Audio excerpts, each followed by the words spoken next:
जहां पति के दर्शन ना होए तो बुकारा वास्ते कम ना आए। अलग भवन बनवा दिया, सुनीति रहने लगी। धीमे धीमे समय आगे बढ़ता चला गया। समय कितना हो गया? 12 साल एक पखवारा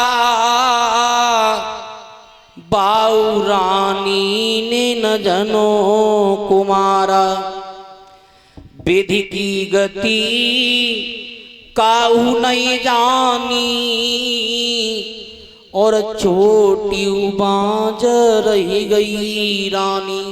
छोटी रानी के भी गर्भ से कोई संतान पैदा नहीं हुई। जब आज सुनीति मन में विचार कर रही है, एक संतान की खातिर मैंने अपने पति की दूसरी शादी करवाई, वो संतान भी पैदा नहीं हुई, इससे तो मैं मर जाऊं, वो अच्छा है।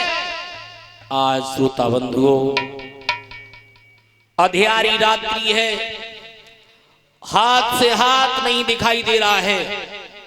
और सुनीति मैया कर्म कौन सा करती थी?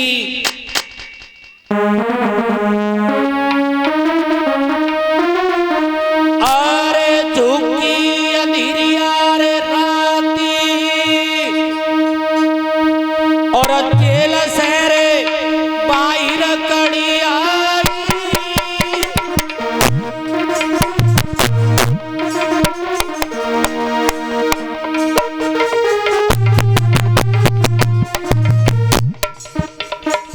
ध्यान रखना श्रोता बंधु, परीक्षित महाराज जी, आधी रात्रि है, हाथ से हाथ दिखाई नहीं दे रहा है। और क्या कह रही है सुनीति मैया? अपने पति से हाथ जोड़ के बोली, महाराज मुझे माफ करना, आज तुम्हारी बिना मर्जी के पहली बार घर को छोड़ करके बाहर जा रही हूं। यज्ञपति महाराज जी, अगर अबे नेग पति पत्नी में झटपट रह जाए, एक बालक जा बगल में लो, एक जा बगल में, और झोला रखो, चांद बजी गई सीधी। और सुनीति मैया का कह रही है कि हे पति देव, आज तुम्हारी बिना मर्जी के पहली बार घर से बाहर जा रही हूं। और हुआ क्या? अरे झुकी अंधिरिया रे राती जेल से बाहर कड़ी आई।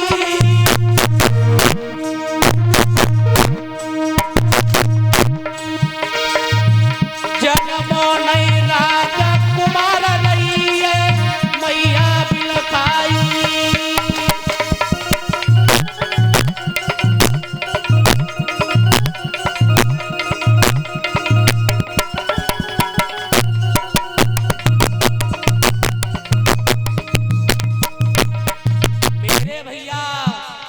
अंधियारी रात्रि है, मैया जेल से बाहर निकली। हुआ क्या?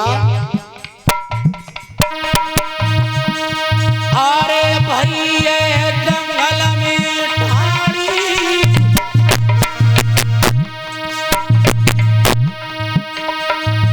और विधिगति परंपरा लगी गई कांटिनों में साड़ी।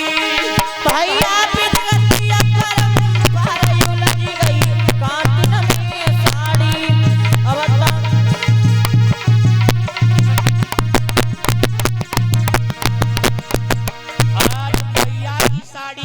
में उलझी है।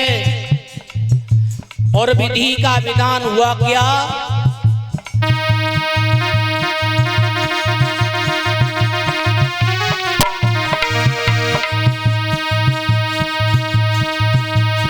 अरे बात जब बामी पे टेरी,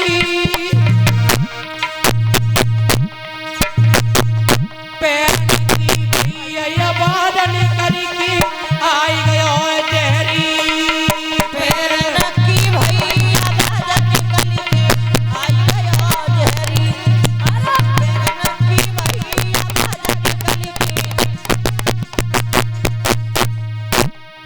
आज जैसे ही सर्प निकल करके आया है, जवाब दिया मैया ने, परम पिता परमात्मा ने मेरी मृत्यु का साधन भेजा है, साधन। आज वो दुखिया समझाए के बोली क्या, अरे सुनो सरप अकेला लया मेरे संकट को बांटो, वो पे तू खुश हो नहीं जात लाल मेरी उंगली में काटो, वो पे तू खुश हो नहीं जात लाला मेरी उंगली में काटो।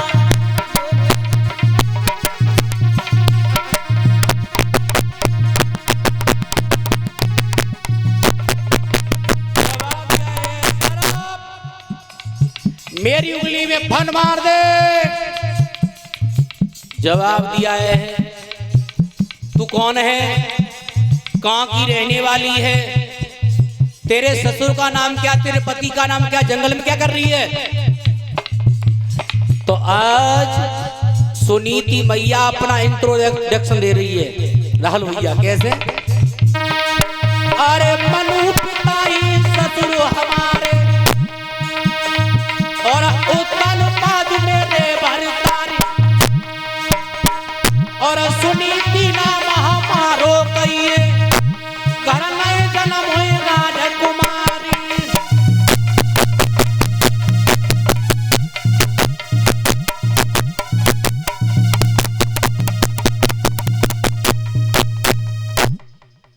जवाब दिया, मेरे शरीर से दूर रहे, वैसे भी मैं नरक योनि में पड़ा हुआ हूं, अगर मैंने तेरे शरीर को टच किया तो इससे बड़ा नरक मेरे लिए क्या होगा।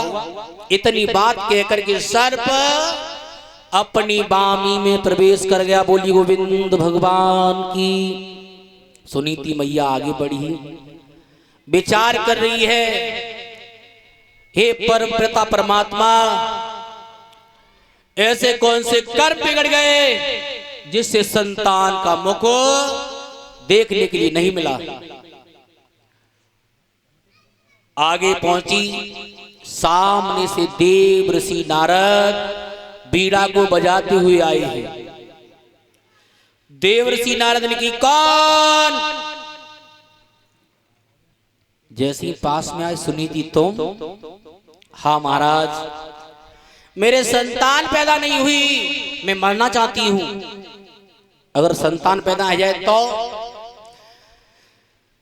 आज इतनी बात सुनी तो मैया को जी लगी मानो संसार की संपदा उसकी झोली में डाल दी हूं।